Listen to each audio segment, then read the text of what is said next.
Want another great tip? One other method to learn this semester is to use the zip or compression feature. When the instructor asks you to compile all your work into one folder and send the whole folder through email, this option allows you to significantly reduce the file, thus making it easier to send. Here are the quick and easy steps. Let's take CA100 as an example. Right-click on your mouse or your laptop cursor and find where it says either zip or compress. Your end result should look like this. Simple, easy, and quick.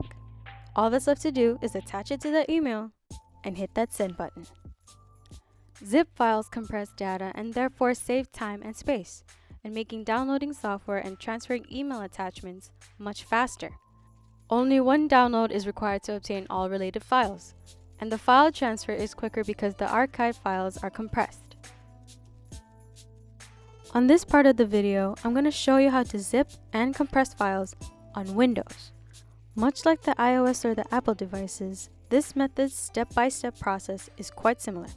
This feature is all built within the Windows operating system. So if you have your documents already saved on your desktop, like I do right here, a quick way to zip your documents would be to select all three files, right-click on your mouse or mousepad, and direct your cursor to where it says Send To. There on the right side of the option, it will say Compress, and that's what you tap on. You can see here a new file has been formed. If you click on the file, you'll see all three of the selected files that were just compressed all there. There's actually one other way you can zip your documents. Here, as we open up our File Explorer, navigate your way over to the Documents Quick Access folder. Let's choose a couple of these files to compress.